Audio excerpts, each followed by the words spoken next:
Senate President in Nigeria, Ahmed Lawan, is promising that the National Assembly will deliver a new electoral law before the end of March next year in the bid to strengthen Nigeria's democratic credentials ahead of the 2023 general election. Here's the report. Several Nigerians, interest groups and organizations turned up at the public hearing at the National Assembly to voice their concerns on the new direction that elections should take through relevant laws that would give room for free, fair and credible elections. Senate President Ahmed Lawan, while speaking at the public hearing, says the National Assembly is amending the old Electoral Act to provide for a new law that would ensure that Nigerians are assured of credible polls. He promises a swift delivery of the new law. We will do whatever it takes to give Nigerians a befitting Electoral Act that will ensure a credible, a transparent election outcomes even before 2023, because there will be some elections before 2023, general elections. So maybe we start testing the Electoral Act amended by 2021, first quarter, by the grace of God. We test it and see how efficacious it is. The Electoral Umpire INEC have canceled down more than 85 requests for amendments in the new insertions, and also calls for amendments coming from the civil society and general public. In Section 52 of the Electoral Act 2010, under conduct of poll by open secret ballot, subsection 2, which was substituted by the amendment of 2015, is further amended as follows. The Commission may adopt electronic voting or any other method of voting in any election it conducts as it may deem fit. With several provisions set for amendment, many submissions at the public hearing centered on how the National Assembly can allow for the use of electronic voting and ICT to enhance more transparency. Others focused on approving diaspora voting and putting a limitation on the amount charged by political parties as nomination fees for aspirants. The Commission forwarded 13 more proposals seeking amendments to accommodate the use of electronic voting machine, electronic transmission. We have over 15 million Nigerians in diaspora. They remit over $20 billion, and yet they do not have political power in our nation. And that we must address. For them to be able to effectively contribute to Nigeria, we must make them feel part of Nigeria and ensure that they do contribute. Civil society groups involved in elections also urged the federal lawmakers to ensure a harmonious relationship with the executive to prevent a rejection of the amendment like it happened before the 2019 general election. For more on this, the Executive Director of YIAGA Africa and the convener of the Not Too Young to Run movement, Samson Itodo, joins us now. Hello, Samson. It seems like the electoral amendments is not meeting too many roadblocks. Would you say that that's the case? Is it having a smooth run through? Well, so far it is, but until the National Assembly concludes its process and the President assents to the bill, we can't make that conclusion. And because today makes it 800 days to the 2023 elections. That's 800 days. That's about 2 years and 1 month or so to the 2023 elections. In the 8th Assembly, as at 2 years to the elections, the National Assembly had concluded its amendment and it had transmitted it to the President. But as you know, the President declined assent to the bill. So we expect that given the harmonious relationship between both committees and the House, and I'd like to commend the National Assembly and the two chairs of the committees in both the Senate and the House for this joint approach that they've adopted. But they've also gone beyond that to engage with the Office of the Attorney General and also INEC and civil society. And I think that we may have a different approach and different outcome compared to what happened in the Eighth Assembly. But the President has a responsibility to assent to this expeditiously as soon as the National Assembly concludes on its work based on the timeline of March 2023. 2021 that it has set for itself. Well, Samson, there's been much talked about electronic voting, and as this amendment is ongoing, what would be your recommendations to the National Assembly? Well, Nigeria is at a point where we need to intensify and increase the deployment of technology in our elections. One of the key amendments is the amendment to Section 52 that deals with electronic voting. I think this is a progressive amendment that Nigerians should support.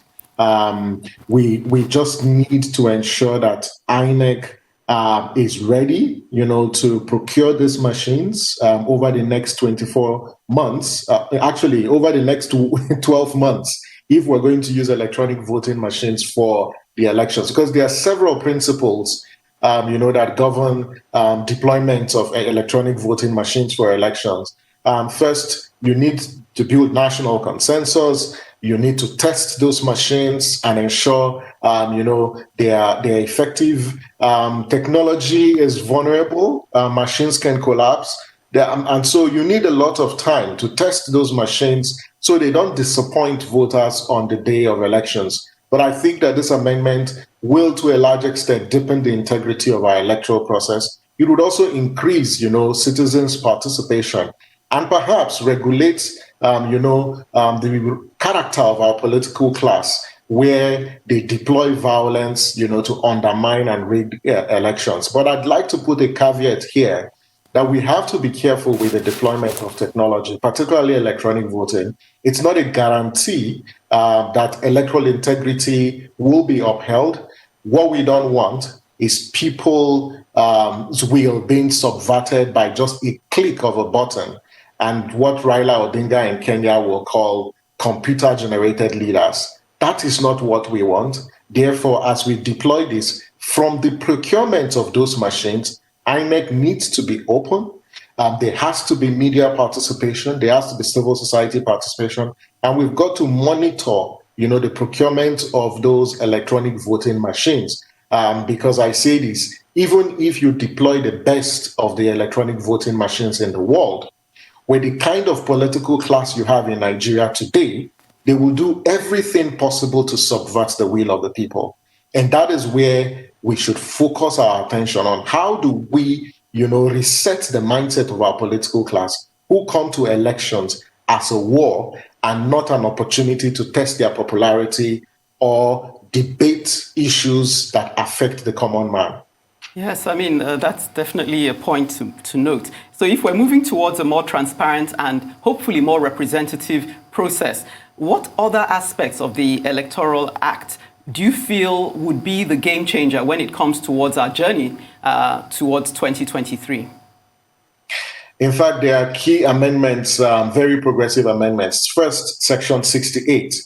As it stands today, based on the current law, any result that is declared at the polling station can only be reviewed or reversed by a court. That is why you see politicians force INEC officials to declare results, sometimes at gunpoint or under duress, or politicians cook up their own results and then force the Electoral Commission and its officials to declare those results. We've got senators who are in the National Assembly today who are alleged to have forced INEC officials to declare results at gunpoint. Now, what the current proposal is that those results that are declared under duress will be subject to review by the Commission. And where there are controversial circumstances, INEC will not go ahead to make any return because the courts have actually upheld Section 68. So it's a progressive amendment.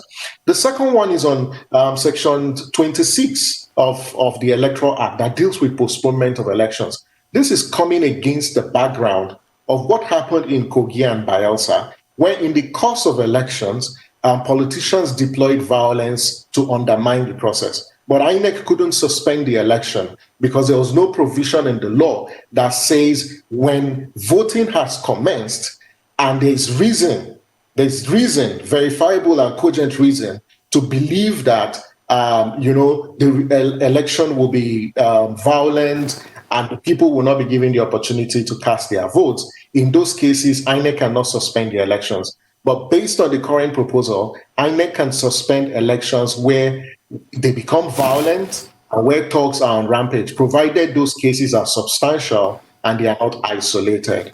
The other progressive amendment is the amendment to Section 3 that deals with the independence of INEC, and particularly financial independence. There is, the narrative in public domain that INEC is financially independent. Yes, in the amendment to the Constitution, particularly the First or Second Amendment, INEC was granted financial independence. But what happened in 2019 was, if you look at even the reports on the 2019 elections, the budget for 2019 was 189 billion. The federal government only released the budget, the monies for that election in November of 2018. That's 3 months to the elections. And election is capital intensive. It's heavy on procurement. How do you expect INEC to buy ballot papers, buy the PVCs, buy result sheets, print result sheets, buy ballot boxes and voting cubicles if they don't have the money? So to a large extent, the postponement we observed in 2019 was as a result of the late release of funds. So this amendment under Section 3 seeks to guarantee that INEC gets all its funding 180 days to an election. And that is a very progressive amendment. There are several amendments, relating to campaign expenditure.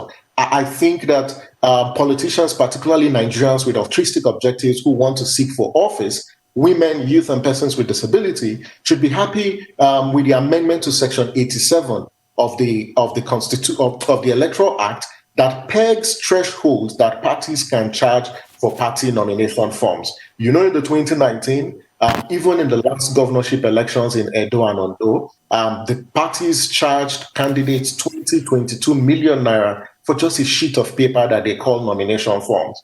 If this law passes, the political parties cannot charge those exorbitant fees for party nominations. And I think it's a commendable and perhaps also progressive amendment that Nigerians should welcome.